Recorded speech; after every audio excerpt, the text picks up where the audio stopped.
Bonjour à tous, alors aujourd'hui une petite vidéo sur la trigonométrie qu'on aborde en troisième. Donc la trigonométrie c'est quand même quelque chose d'assez important, c'est quelque chose qu'on applique uniquement dans des triangles rectangles. Pourquoi faire la trigonométrie? La trigonométrie va nous servir soit de déterminer une longueur ou un angle. Donc pour déterminer une longueur, on nous en donnera une dans le triangle et un angle. Pour déterminer un angle dans un triangle rectangle, on nous donnera deux longueurs et on arrivera à trouver un angle. Avant d'appliquer la trigonométrie, il nous faut déjà un petit peu de vocabulaire.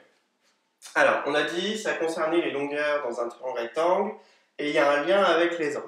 D'accord ? Donc ici, si on regarde le premier, j'ai un triangle rectangle, donc ABC en A.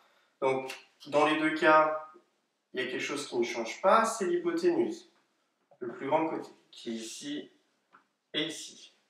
Alors, vous voyez que j'ai mis en couleur deux angles différents. Ici, l'angle ACB, d'accord ? Donc ici, on peut l'écrire. Attention, la lettre qui nous intéresse est au milieu et on a besoin des extrémités et d'ajouter un chapeau, d'accord ? Pour noter l'angle.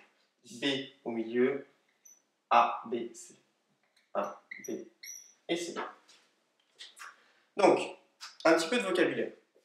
On va avoir, pour cet angle ici, c'est toujours dépendant de l'angle, d'accord ? Pour l'angle ACB, je vais regarder quel nom on peut donner à ce côté-là. Ben, c'est le côté qui est en face, qui est opposé. Donc, côté opposé. Alors, on regarde sur le deuxième, mon côté opposé, ça serait lequel? Est-ce que ça serait AB par rapport à mon angle en vert ici? Non, le côté opposé à mon angle en vert, c'est AC.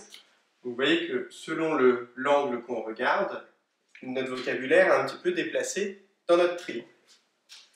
Le côté qui reste, c'est celui qui forme l'angle droit avec l'angle. Celui qui forme l'angle droit avec l'angle qu'on regarde, c'est ce qu'on appelle le côté adjacent. A-D-J-A-C-E-N-T. Alors maintenant, on va avoir des formules qu'on va pouvoir utiliser pour déterminer des angles, déterminer des longueurs.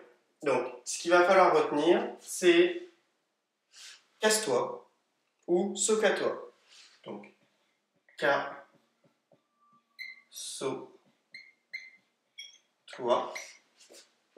casse-toi, d'accord? Casse-toi. Qu'est-ce que ça veut dire ces trucs-là? Je vais regarder pour le premier. Le C, ça va être cosinus.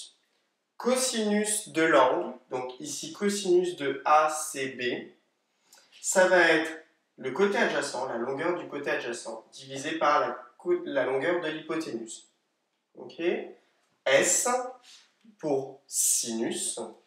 Sinus de l'angle ACB ou sinus de l'angle ABC ici, ça va être le côté opposé divisé par l'hypoténuse. Et la tangente, donc tangente d'un angle, ça va être le côté opposé divisé par le côté adjacent. Vous avez ces trois nouvelles formules, donc cosinus, sinus, tangente.